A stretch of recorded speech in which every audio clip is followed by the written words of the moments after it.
বলছো বলো বলো বলো। এখানে টোটোগুলো দাঁড়িয়ে আছে, এই যে শান্তিনিকেতনের মেলা, এই মেলা বলছি শান্তিনিকেতনের সবকিছু এখান থেকে স্টার্ট হয়েছে। এই যে শান্তিনিকেতনের, আপনি আপনি কোথা পর্যন্ত যাবেন? আমি যাব বোলপুর শান্তিনিকেতন। আমাদেরকে কি ঘুরিয়ে দেখাবেন? একদম। তো চল চেপে যাচ্ছি। একদম চলো মা, এই যে কথা বলা হয়ে গেছে। এখানে বোলপুরে সব জিনিস স্টার্ট।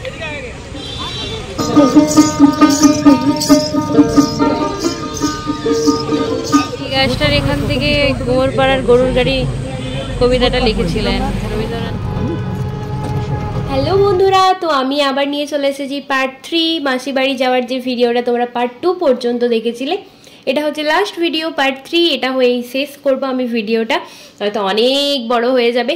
যাই হোক, আগের দিনে তোমরা দেখেছো আমরা কিছু কেনাকাটা করেছিলাম, তো কেনাকাটার পর বাড়ি ফিরে আর কোনো ব্লগ করতে পারিনি। তো এরপর তোমাদেরকে দেখাবো যে তার পরের দিন আমরা কি কি করেছি না করেছি। তো চলো এরপর শান্তিনিকেতন যাওয়ার পালা। Hello guys, welcome back to my channel. কেমন আছো তোমরা সবাই? আশা করি তোমরা সবাই খুব ভালো আছো, সুস্থ আছো। আমি অনেক ভালো আছি। আজকে যাচ্ছি আমরা কোথায়? বোলপুর। কোথায় যাচ্ছি বল? বোলপুর। বোলপুর শান্তিনিকেতন দেখতে। ওখানে দেখি কিছু কেনাকাটা বা কিছু ঘোরাঘুরি সব করবো। আর এই যে এটা হচ্ছে আমার দিদির ছেলে, আমার দিদির ছেলে। দেখে মা দেখ, এই হাই কর। হাই হাই ফ্রেন্ড, কেমন আছো তোমরা সবাই? তোমরা সবাই কেমন আছো? আশা করি তোমরা সবাই খুব ভালো আছো। কমেন্টে আমিও খুব ভালো আছি। তো ওইদিকেও অনেকে সবাই রয়েছে, আর আমরা গাড়িতে সবাই যাবো, অনেকেই যাবো, প্রায় 11-12 জনের মতো। এই যে বৌদি চলে এসেছে, হাই করে দাও। হাই। তো চলো আমরা এখনই বেরোবো। I am so excited. হ্যাঁ চলো। তো চলো আমরা এবার গাড়িতে যাবো। এই যে এদিকে গাড়ি রাখা আছে, গাড়িতে যাবো। মেশো হাই করে দাও। হাই। ওইটা ছেড়ে দিলে পরে আমার গুষ্টি সুষ্টি যাই যাবে। এটা আমার মেশো, এটা আমার মেয়ে। হ্যাঁ। এই মেয়ে বহু ট্যালেন্ট এবং সঙ্গীত জগতের বিখ্যাত নায়িকা। এর সঙ্গীত বিভিন্ন প্রভিন্সে চলে গেছে এবং 10 লক্ষ মানুষ তার ভিউ করেছে। হ্যাঁ, আমরা খুব খুশি। 20,000 পেরিয়ে গেছে। আমাদের মেসো আছে এবং এই চলো আমাদের রুমকির বর। চলো চলো আমরা স্পাইনাল প্রবলেম হয়ে গেছে, অপারেশন করলে গ্যাপটা হবে, এলফোর এলফাইভ গ্যাপটা হবে অপারেশনটা, কিন্তু কন্টিনিউ আর আগের মতো হবে। এখন বোলপুরের মুখে ঠিক হবে একটা জায়গা তো বলছি আমি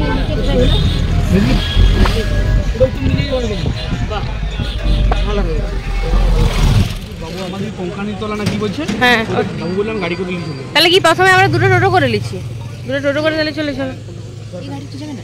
এই যে এখানে টোটোগুলো দাঁড়িয়ে আছে, এই যে শান্তিনিকেতনের মেলা, এই মেলা বলছি শান্তিনিকেতনের সবকিছু এখান থেকে স্টার্ট হয়েছে। এই যে শান্তিনিকেতনের এই জায়গাটা থেকে স্টার্ট। এবারে চলে যেতে হবে আরো। আমার ফার্স্ট টাইম আসছি, এর আগে এসেছিলাম আমি পরীক্ষা দিতে। যাই হোক, এবার টোটো করা হবে। আপনি আপনি কোথা পর্যন্ত যাবেন? আমি যাব বোলপুর শান্তিনিকেতন। আমাদেরকে কি ঘুরিয়ে দেখাবেন? একদম। তো চল চেপে যাচ্ছি। একদম। চলো মা, এই যে কথা বলা হয়ে গেছে। তো চলো আমরা বসবো। এরপর আমরা দাঁড়িয়েছি, এখন দুটো টোটো করা হবে। দুটো টোটোতে ওরা বলছে নাকি ঘুরিয়ে দেখাবে বোলপুরটা, তাই তো? কি বললো ওরা? কি বললো? ঘুরিয়ে দেখাবে। হ্যাঁ, দুটো টোটো করবো, আমাদের গাড়িটা ওখানে রাখা আছে, ওরা ঘুরিয়ে দেখাবে। এবার দেখি কথাবার্তা হোক, কত কি নিচ্ছে না নিচ্ছে। এই যে আমাদের দুটো বৌদি, এখনো দাদারা আসেই নি। তো চলো তোমাদেরকে একটু শান্তিনিকেতনটা ঘুরে দেখাবো।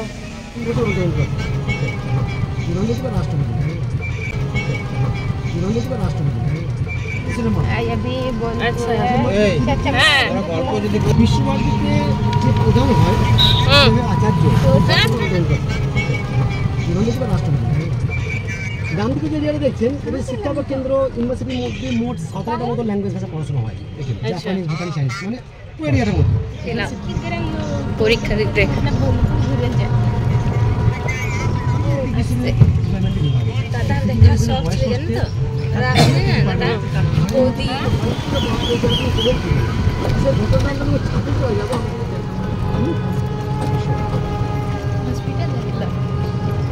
সায়েন্সের যে বিভাগগুলো ভাগ করা আছে, যে ভাগগুলো দেখে কিছু ভাগে পড়াশোনাটা হয়। বাদিক করে একটা জিওলজি, সবই পরপর এগুলো কিন্তু পড়াশোনা হচ্ছে। শিক্ষা ভবন, শিক্ষা এখন পর্যন্ত আপাতত দেখা হয়েছে, এরপর দেখি আবার কোথায় যাই। আমি এবার সঙ্গীত ভবনটা দেখবো, অনেক বছর আগে এসেছিলাম।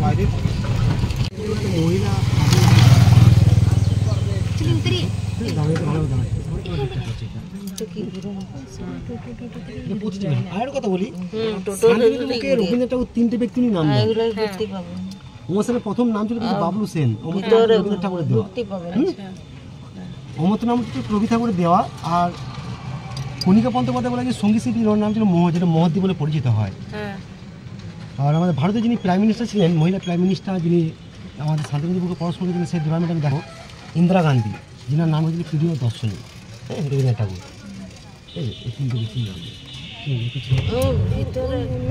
সঙ্গীত শিল্পী মানে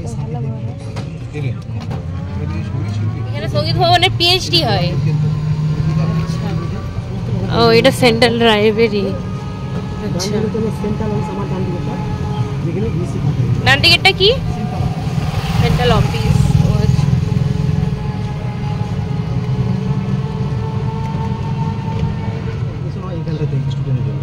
আচ্ছা, এখানে ভর্তি। ডান দিকে দেখুন যে 7ই পৌষ মেলাটা আরম্ভ হয়, সেই মেলা। ও, 7ই পৌষে মেলাটা এখান থেকে এখানে হয়। আচ্ছা,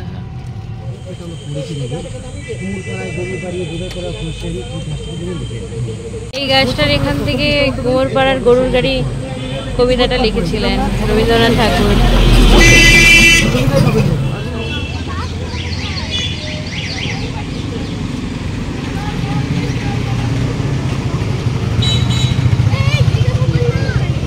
এখন মিউজিয়ামে যাচ্ছি, তো সবাই আছে পিছনে। এখানে বোলপুরে সব জিনিস স্টার্ট। খুলছে না।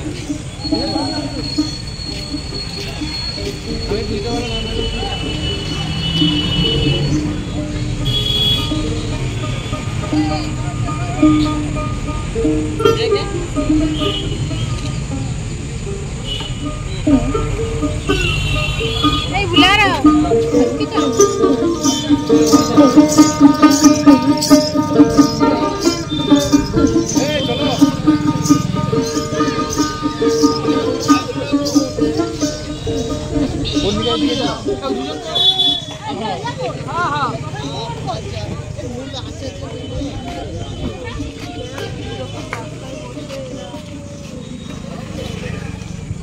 কিছু জানে না।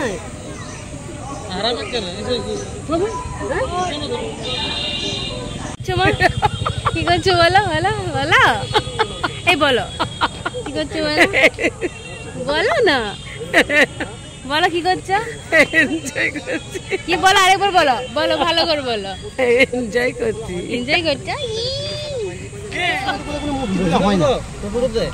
মিউজিয়ামে কি আছে দেখা? খুঁজে খুঁজে আমার তো খোঁজ যাচ্ছে। হারিয়ে গেছিলে? চলো।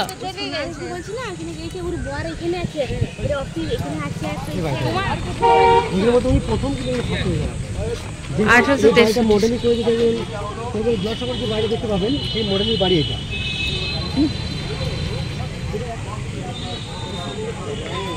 রবীন্দ্রনাথ ঠাকুরের বাবা মা বা ফ্যামিলি মেম্বার্সরা এখানে থাকতেন। কি ছাতিমতলা? 1862 সালে মহর্ষি দেবেন্দ্রনাথ ঠাকুর এখানে প্রথম জায়গা ছিল প্রায় 10 কিলোমিটার রাস্তা, গ্রামের নাম হচ্ছে রায়পুর, রাজাঞ্চল ভবন। এটা দেখে 1862 সালে ওনাদের বন্ধু থাকা ছিল মহর্ষি দেবেন্দ্রনাথ ঠাকুর। আমি আসার সময় দেখছি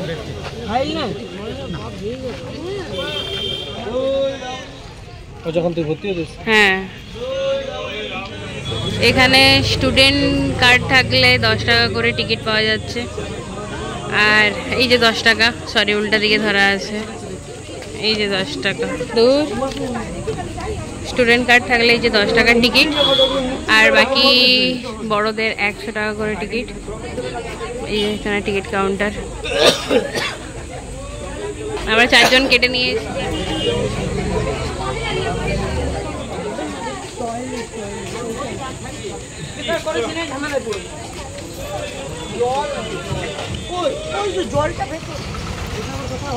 চলো মিউজিয়ামে ঢুকছি।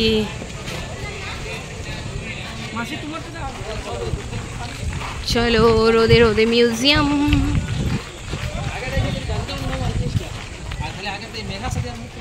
এখানে জুতোগুলো রাখতে হয়।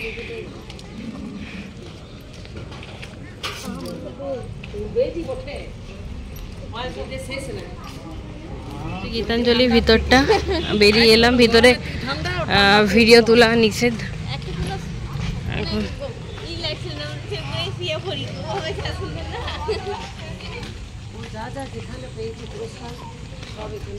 এই ফুল টিম আসছে।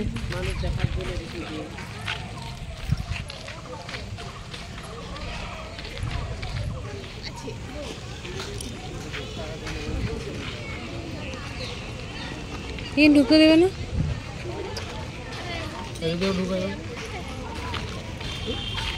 কোনো প্রবেশ নিষেধ।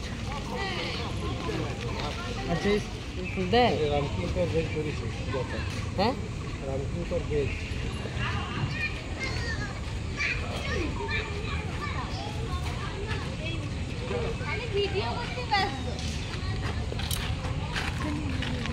আমাদের গর্ব করা উচিত যে আমরা বাঙালি আর আমরা বাঁকুড়ার মানুষ। এইটা রামকিঙ্কর বেশ বানিয়েছিল। ওদের এখানে বিয়ে হয়েছে, নট ঘর।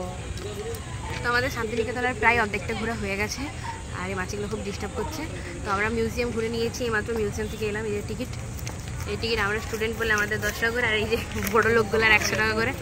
এই 10 টাকা টিকিট কেটে ঘোরা হয়ে গেছে। এখন আমরা ছবি তুলছি যে বট গাছের তলায়। আর আমার হাতটা অত বড় হবে না বলে আমি দাদাকে বললাম দাদা ধরো। তো চলো, এখনও আর কিছু জায়গা বাকি আছে, সেগুলো ঘুরবো, তোমাদের সাথে পুরোটা শেয়ার করবো। আমরা সবাই আছি একসাথে, চলো দেখতে থাকো। কত সুন্দর লাগছে সবাইকে। এই চলো